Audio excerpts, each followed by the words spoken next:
Thank you for listening to Mobility Redefined, brought to you by Modaxo. For more insights and information, please visit mobilityredefined.com. That is mobilityredefined.com.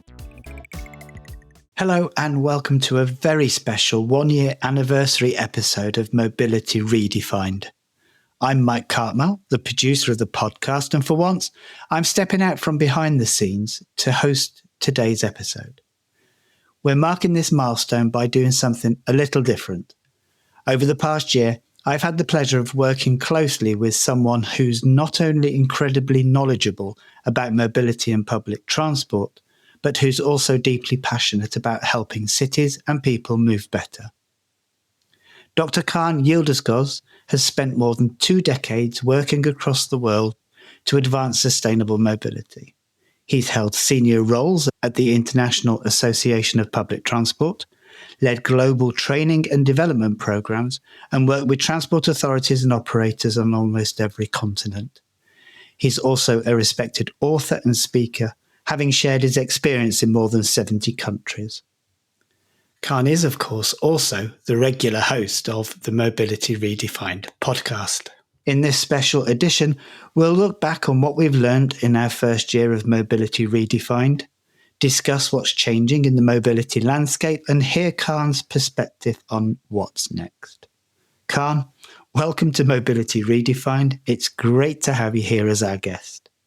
Thank you so much, Mike. It's a great pleasure to be sitting this time at the other side of the microphone and having this conversation at the anniversary of Mobility Redefined. It was a big passion that we were having almost 1 year ago when we were discussing how to launch the Mobility Redefined podcast to exchange ideas with the different mobility stakeholders around the world and reaching some insights, helping some insights to reach to our audiences joining and listening us from all around the world. Thank you so much, Mike. And also, you were a great supporter during last 1 year journey that we were having about Mobility Redefined. We work a lot on different podcasts, different CEO roundtables, and thank you so much. Without your support, it was impossible to bring the Mobility Redefined at the today's level that we are reaching now.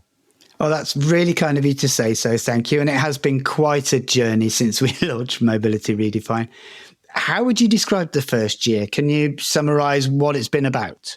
I think it was a very good year. If you look for, it was just a launching year because from the many perspectives, we have almost reached our objectives. We conducted around 14 different podcast interviews. They were being published every first week of the month.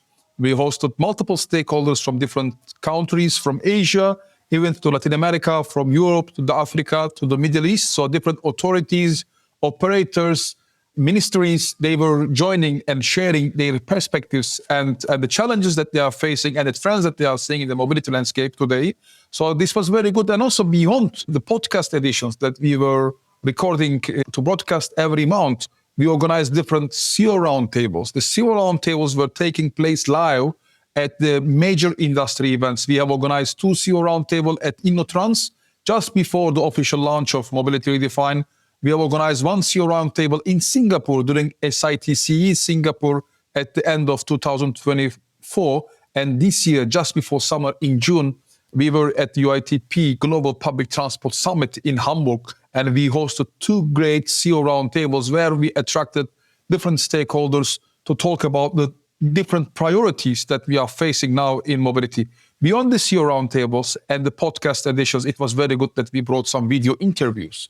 I was very pleased to interview with the 2 important transport authorities of the Asia and Middle East. One was with Roads and Transport Authority of Dubai. Another one was Land Transport Authority of Singapore.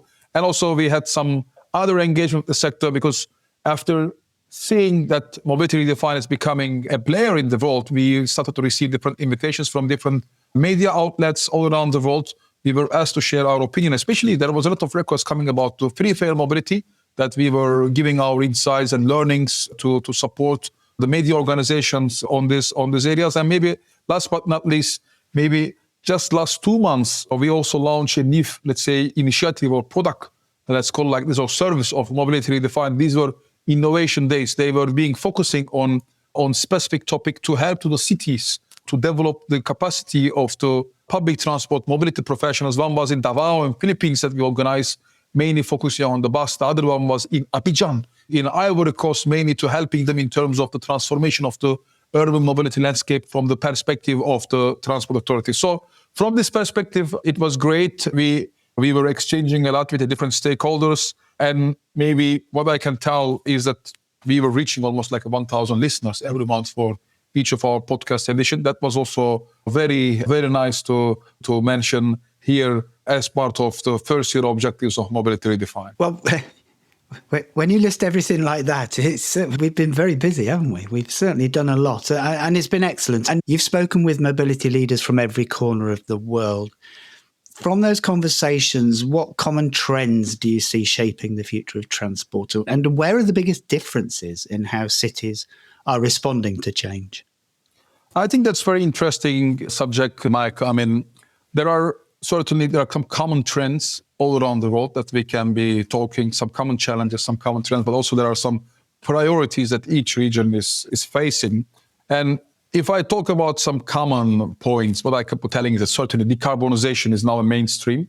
It's not a vision anymore, but it's an obligation. We are seeing a lot. The cities are putting more acceleration in terms of decarbonized mobility, and the electric buses, the electrification of the bus fleets is the main, let's say, leader in this front. We were seeing a lot of developments on China, coming from Chinese cities many years, but later we have seen India was taking a lead on this front in Asia, and Latin American countries like Chile or Colombia and multiple, let's say, European countries now. They are putting a lot of effort in terms of the electrification of their bus fleets and also electrification of the taxis. That was one interesting area that we were seeing from the perspective of the decarbonization, but also the policies to help us for the decarbonize the mobility, like 15-minute cities, congestion charging, or let's say super blocks in some cities like Barcelona.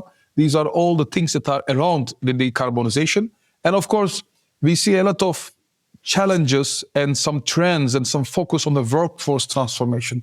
Public transport today all around the world are employing around 13 million people. It's a very important number. It's even more than aviation sector that we take always as a benchmark. So from this perspective, certainly it's one of the largest employers in some cities. I lived in Brussels many years, and in Brussels, the largest employer of the city was the public transport operator, STIP, or in Amsterdam, it's GVB. So from this perspective, it was a large employer, the sector, but also today, there are a lot of challenges about the talent, about the skill sets. This is coming mainly because of some of the trends. For example, in Europe, there are around 100,000 driver positions are empty now. So that's having a certain impact in terms of the performance of the operators and the plans of authorities. We see also digitalisation, artificial intelligence. That's a very strong, let's say, driver of the change all around the world to increase the customer experience, to increase the efficiency of public transport operations, and as well, certainly, to decrease the cost. So these are main places where we are seeing the significant role and the help of digitalization. Maybe governance, it's one important area which we can talk a lot. And I was talking a few weeks ago in an event, and I was telling them that the new infrastructure is the governance. Governance is the new infrastructure. We were talking many years a lot about the infrastructure, physical infrastructure. But today what we see is that the governance is becoming more and more important, because the governance is the new infrastructure for the resilience of mobility in our cities. And maybe last but not least, we are seeing a lot still all around the world in terms of the provision of the public transport infrastructure. When you look at the last 5 years, there was around every day 3 kilometers of metro were put into the operations. On the BRT side, we were seeing around maybe 10, 15 years ago, very big BRT boom all around the world. There was around 1 BRT line put into operations every 3 weeks. Today, still a lot of BRTs are coming, but it is slowing down in comparison to how it was 10 to 15 years ago. And if you want to look at the different priorities in different regions, for example, in Africa, I was speaking in an event 1.5 months in Africa, and certainly the priorities are more in the areas of the governance and funding, like formalization of the informal transport, individually owned mobility. It's around the funding is a major challenge there, and putting, let's say, more focus in terms of increasing the supply of public transport. But when we look at, let's say, in Europe, it's more around the integration, better integrated frameworks in terms of, let's say, the integration with the policies. In Asia, if you look, the focus is more on the efficiency side. That's a significant focus that we are seeing in terms of the priorities in Asia. Or if you move to Latin America, we are seeing a lot of discussions around the funding, a lot around the decarbonisation. So there are common trends, but we are seeing also some, let's say, priorities between these trends as per the different regions and the countries. Yeah, I mean, I think that's an excellent summary of what we've been listening to for the last year. I really do.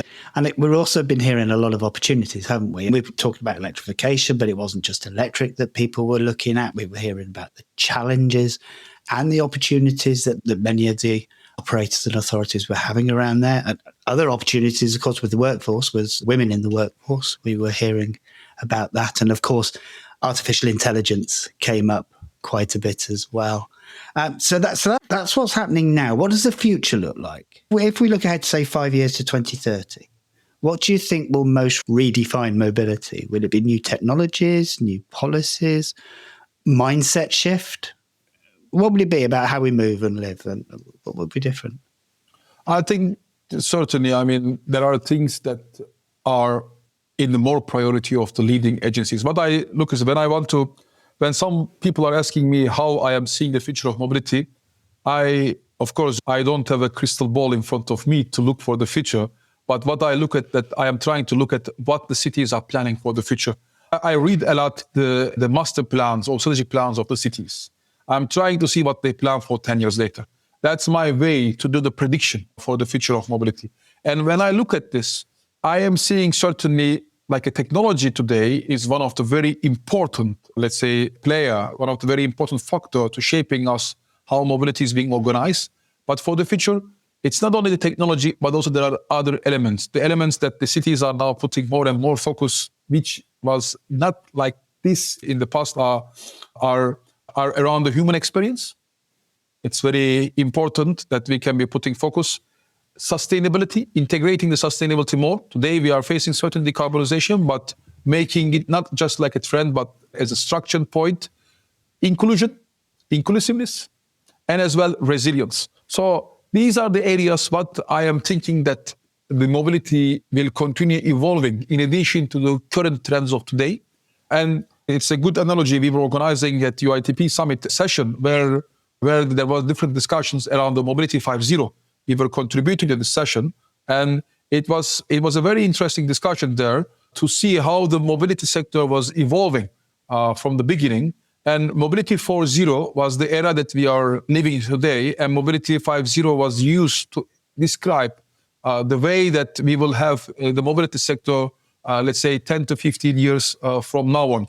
And Mobility 5 was bringing the smart, sustainable, inclusive, resilience, and people-centric approach more bold, in addition to what we are facing today as Mobility 4.0, like connected, automated, electric and data-driven mobility.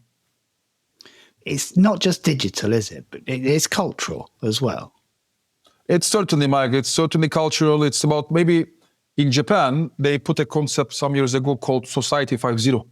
And I look a lot about what's happening outside the mobility, like how the industry is evolving, how the societies are evolving. And the Society 5.0 topic is looking a lot into the details about how the society will evolve after this, let's say, technological innovations, how they will be able to adapt and being able to use all the technological innovations. So Mobility 5.0 is a little bit mirroring these concepts of Industry 5.0 and Society 5.0 mainly. So that's the future. Where do you see Mobility Redefined going in the next year? The podcast, what are we going to be doing? I think we need to continue doing what we were doing good in the last year, but of course with learning a lot, because it was also an experience for us to learn a lot. Yeah. We need to, let's say, next year we were putting some focus in terms of the planning of the next year, second year of Mobility Redefined. And what we would like to do is that we would like to create some more content from the discussions. We would like to create some more extracts from the podcast interviews or from the roundtables. That's one thing that the listeners can expect from Mobility Redefined for the next year. We would like to a little bit visualize it. That's another area the Mobility Redefined is mostly using in the audio format, but we would like to do some more video interviews as much as possible during the next year.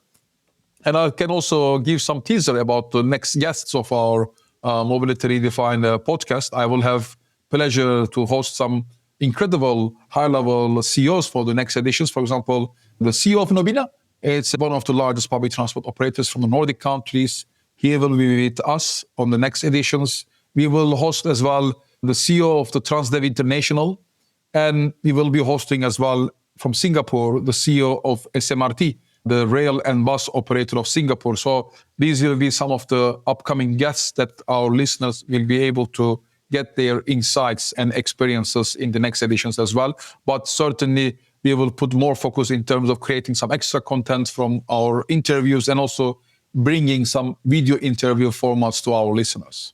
Something certainly to look forward to. Now, I know you always end your interviews by asking our guests if there's anything they would like to add. So, in keeping with tradition, before we finish, Kaan, is there anything you would like to add? I would like to start with thanking to some people and some organizations. First of all, I want to thank to you once again for being a great producer of this podcast, but also some other colleagues and friends that we are working who are passionate to support this podcast. Our friends and colleagues, Darren, Carmen, Belen, Julian, Luis. So these were the people that listeners are not seeing, but they were giving a great support for the realization of Mobility Redefined. Also, I want to thank to some of our partners who were partnering with us in different editions, like GIZ from Germany or European Bank for Reconstruction and Development, EBRD. These organizations were partnering with us in some of the activities of Mobility Redefined. And also thank to our listeners. So keep going, keep listening us. We will do our best to bring more content and more interviews, more interesting stuff to you for the next year. Absolutely. And I just like to add how amazing it's been listening to our guests and watching them being interviewed, because their passion for transportation is just amazing. Absolutely amazing. Kaan, it's been an absolute pleasure having you on the podcast. Thank you for joining us. And I'd like to echo to our listeners, thank you for tuning into this episode of Mobility Redefined. Stay tuned for more conversation with transport leaders shaping the future of mobility. Thank you and goodbye. Thank you for listening to Mobility Redefined, brought to you by Modaxo. For more insights, visit our website at mobilityredefined.com or follow us on LinkedIn. Be sure to subscribe to the podcast on your favorite app to stay updated with our latest episodes. Thank you for tuning in, and we hope you enjoyed the conversation.